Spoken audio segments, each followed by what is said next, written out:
Sir வணக்கம் sir. OPS அதிமுகவில் சேர்த்து கொள்ளப்பட இருப்பதாக தகவல்கள் அங்கங்க சொல்லிட்டு இருக்காங்க, மீடியாவிலலாம் போட்டுக்கிட்டு இருக்காங்க. அப்படி ஒரு செய்தி இருப்பதாக எப்படி பாக்குறீங்க? நிச்சயமா அதெல்லாம் நடக்கும். அவங்கள பிரிச்சு வச்சிருந்தது யாரு? பாஜக. பாஜகவும் மோடி, அமித்ஷா 3 பேரும் சேர்ந்து தான் அவங்கள பிரிச்சே வச்சிருந்தாங்க. சேர விடாம தடுத்துக்கிட்டு இருந்தாங்க. இவங்களும் அமலாக்கத்துறைக்கும் அதுக்கும் பயந்துக்கிட்டு தான் பிரிஞ்சே இருந்துகிட்டு இருந்தாங்க. இன்னைக்கு அந்த மோடிங்கிற பிம்பமே அடிஞ்சுக்கிட்டு இருக்குது. இப்ப இன்னைக்கு இருக்கிற சூழ்நிலையில மோடி பாஜக வெற்றி பெற்றால் கூட மோடி பிரதமராக வர மாட்டாருங்கிற ஒரு தகவல் பெருசா அடிபட்டு. காரணம் என்னன்றது நான் நிறைய தடவை சொல்லியிருக்கிறேன். அவர் 2 தடவை முதலமைச்சராக இருந்துட்டார், 2 தடவை பிரதம மந்திரியா இருந்துட்டாரு. அது வயசு வேறு 75 ஆயிடுச்சு. இதுக்கு மேல ஆர்எஸ்எஸ் அனுமதிக்காத ஒருத்தரை அவரு ஒரு சர்வாதிகாரி மேல ஆகிறதுக்கான வாய்ப்புகள் இருக்குதுங்கிறதால அவங்க அனுமதிக்கிறது இல்லை. அந்த வகையெல்லாம் பார்க்கும்போது இந்த தேர்தல் முடியும் போது மோடி பதவி பிரமாணம் பண்றவரில் இருப்பாரு. அதுக்கு பிறகு மோடி இருக்க மாட்டாருங்கிறது தெளிவா தெரியுது. அந்த அவரையே உருவாக்கிய கெஜ்ரிவால் அதை அழுத்த நிறுத்தமா சொல்லிட்டாரு. எல்லா இடத்துலையும் அது பரவலா பரவிட்டு வருது.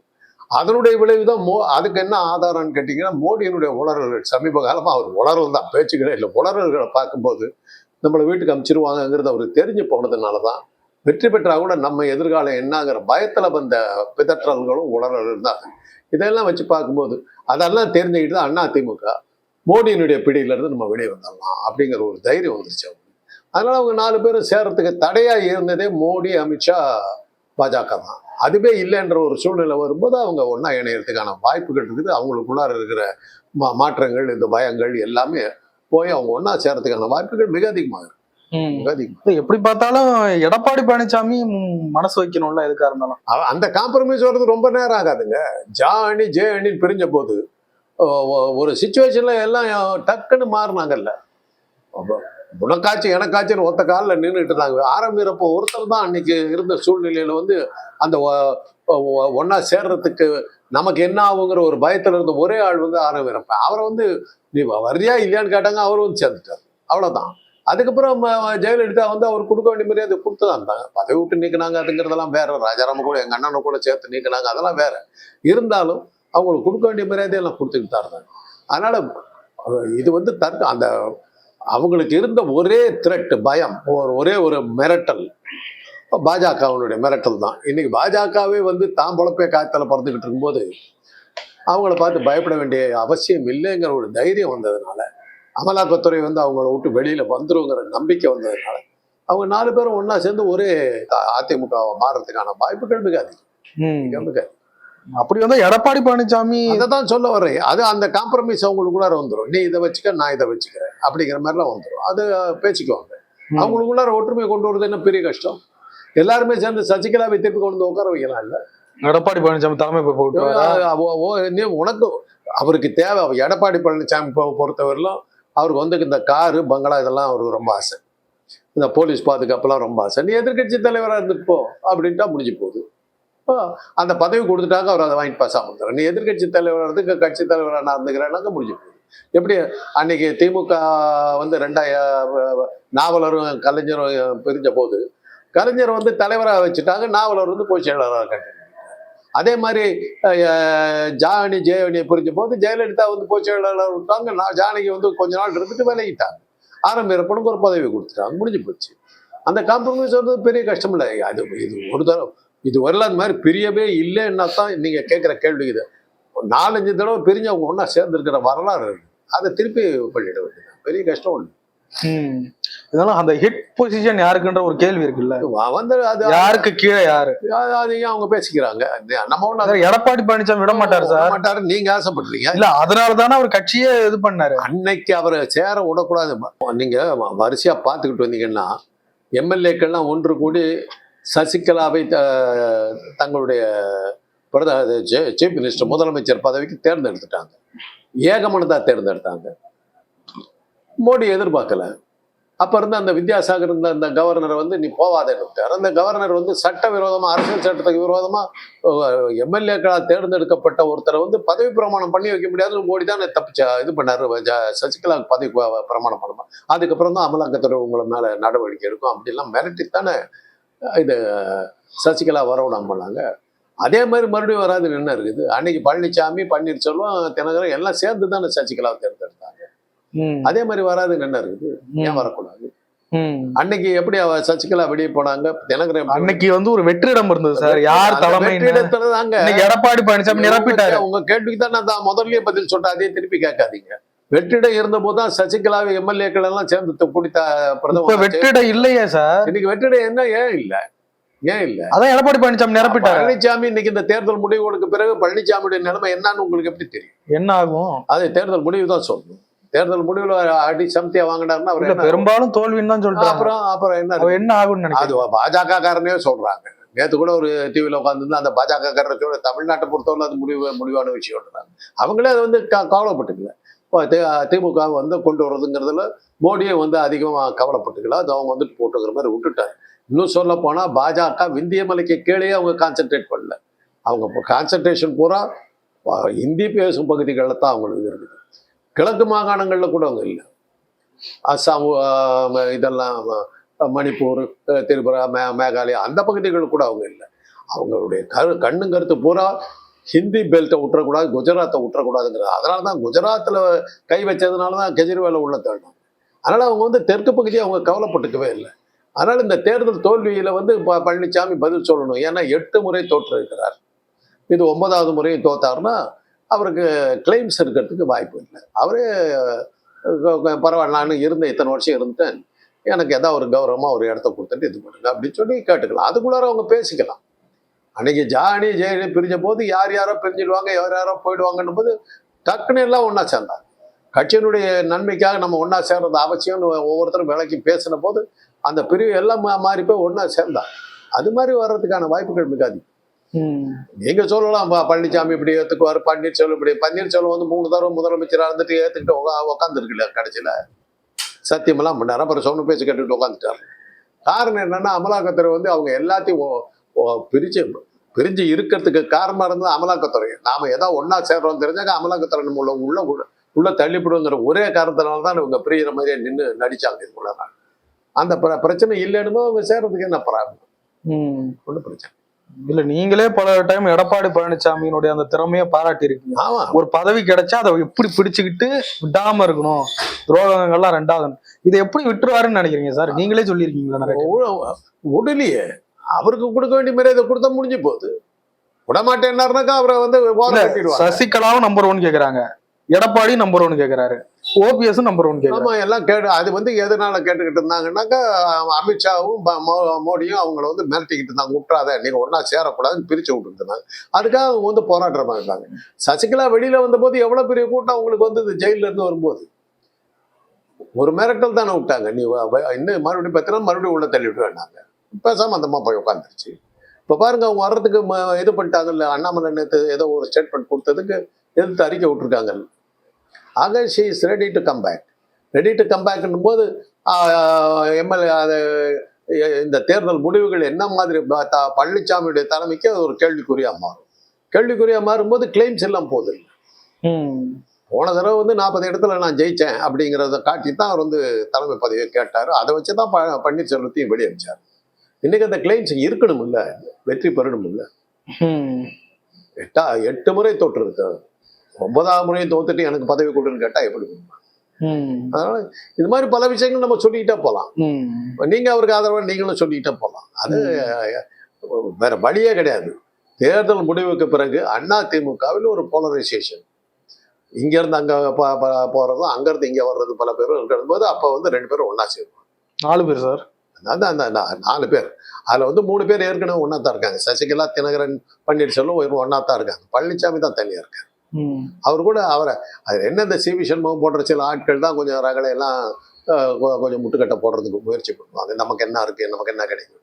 மற்றவங்க எல்லாம் ஆட்டோமேட்டிக்கா இது போயிடுவாங்க. ஜெயக்குமார்லாம் ஆட்டோமேட்டிக்கா வந்துடுவாங்க. ஏன்னா அவங்கெல்லாம் கட்சியே பெருசான்னு நினைக்கிறோம். அன்வர் ராஜா போன்றவர்கள்லாம் நிச்சயமா கட்சிக்கு வந்துடுவாங்க. பட்டுட்டி ராமச்சந்திரன்லாம் வந்து சேர்ந்துருவாங்க. அவங்கெல்லாம் அப்போ ஜேஎன்ஏ பிரிஞ்ச போது கூட அவங்கெல்லாம் அந்த பிரச்சனையில இருந்தவங்க தான். நான் ஏன் தலைவராக வரக்கூடாதுங்கிறது பட்டுட்டி ராமச்சந்திரன் எவ்வளோ முயற்சி எல்லாம் எடுத்துக்கிட்டு இருந்தாங்க. அதுக்கப்புறம் சேர்ந்ததுக்கு பிறகு அவர் எல்லாம் இறங்கி வந்துட்டாங்க. ஜெயலலிதாவை ஏற்றுக்கிட்டாங்க.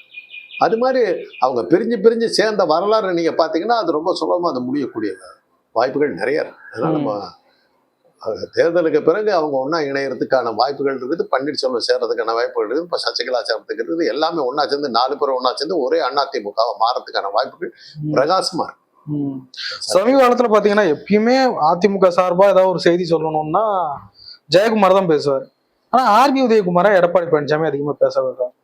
அது சரி, வேற ஒரு ஆள் இது பண்ணுவோம். ஆர்பி உதயகுமார் முக்குளத்து சமூகத்தை சேர்ந்தவர், ஓபிஎஸ் அவர் ஏதாவது அப்படி வச்சு அட்டாக் பண்ணான்னு இருக்கலாம். உதயகுமாரை வச்சுக்கிட்டு அந்த பன்னீர்செல்வத்துக்கு கவுண்டரா கொண்டு வரலாம்லாம் இருக்கலாம்.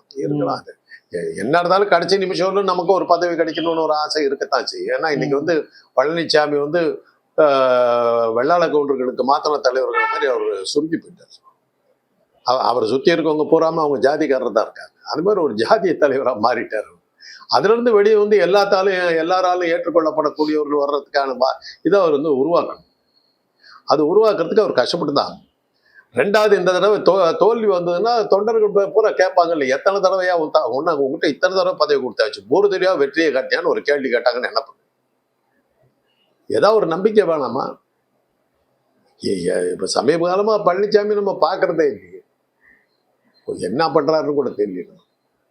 ஆனா சில விஷயங்கள்லாம் இப்ப வந்து எதிர்த்து பேசுறாங்க. இப்ப அமித்ஷாவையும் மோடியை பத்தியெல்லாம் எதிர்த்து இப்பதான் அதிமுக பேச ஆரம்பிச்சது. அவங்களுக்கு தைரியம் வந்துருச்சு.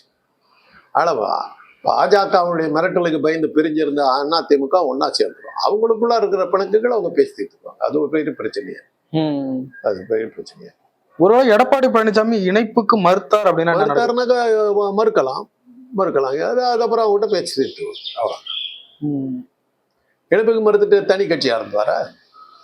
அப்ப கட்சிக்குள்ள இருக்க மாட்டாரா? நீங்க இணைப்புக்கு மறுத்தாக்க போ வெளியேன்னுவாங்க. போ வெளியேனாக்கா தனி கட்சி ஆரம்பிப்பாரா? எடப்பாடி பழனிசாமி கட்சி விட்டு வெளில ஏன் அனுப்பக்கூடாது?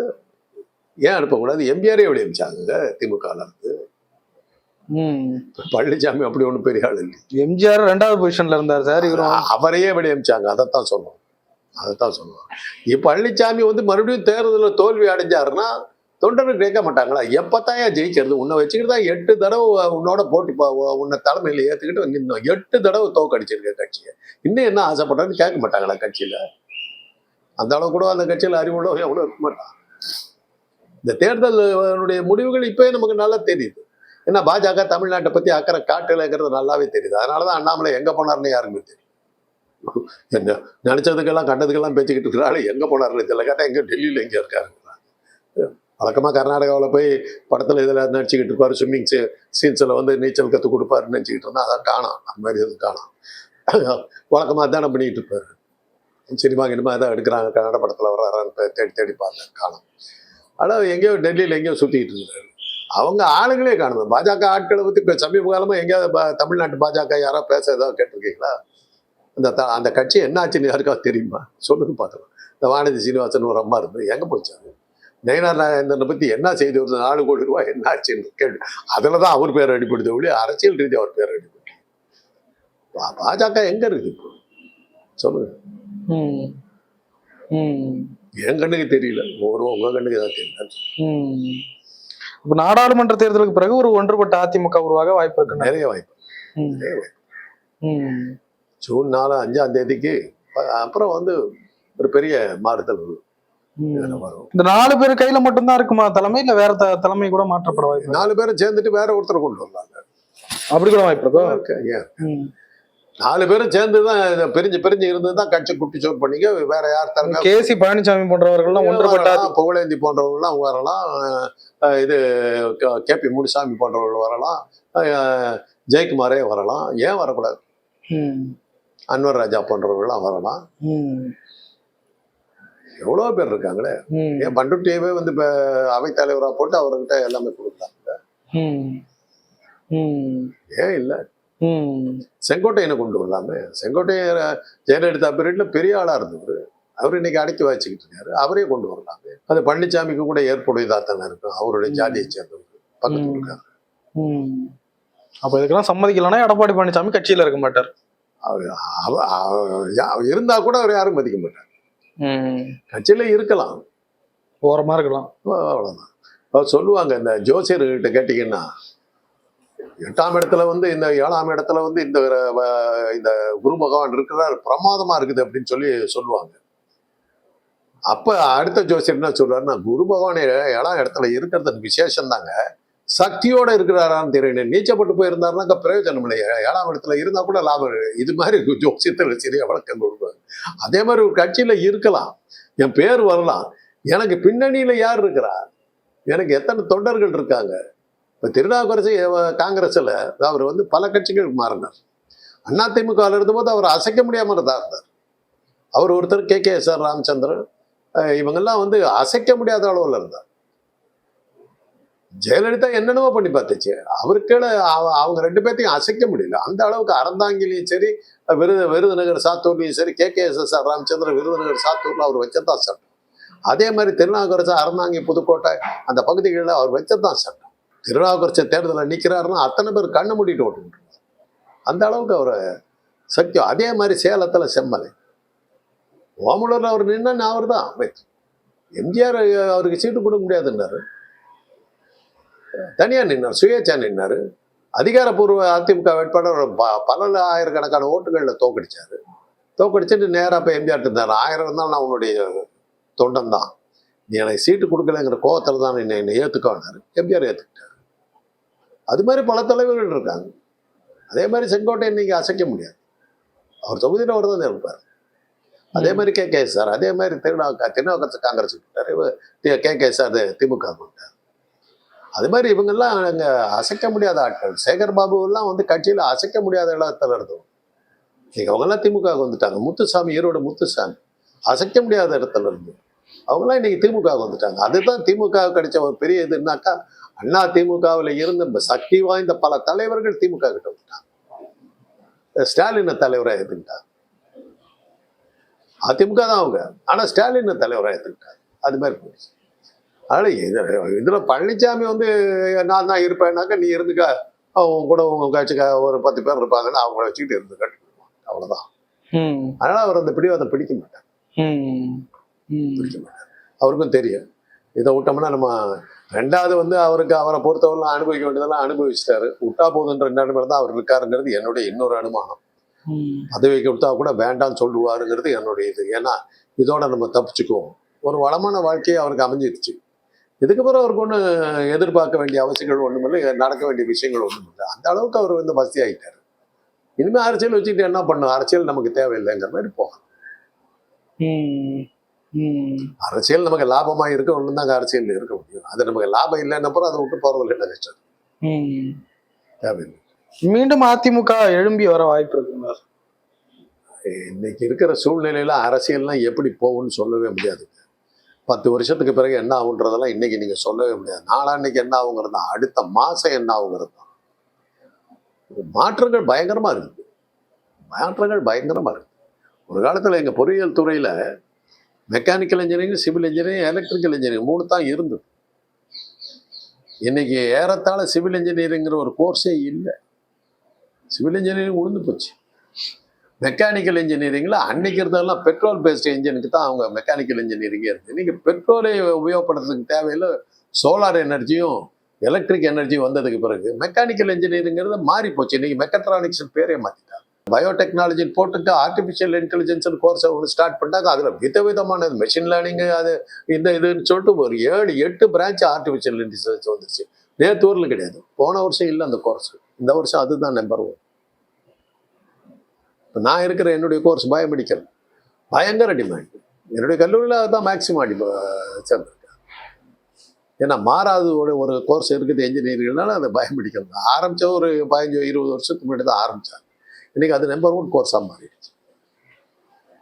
அவ்வளோ பெரிய டிமாண்டு எங்களுக்கு தான் இருக்கு. ஸோ இதெல்லாம் படிப்பிலேயே இவ்வளோ மாறி இருக்குதுன்னு போது அரசியல் என்னவா மாறுங்கிறது யாருக்குமே சொல்ல முடியாது.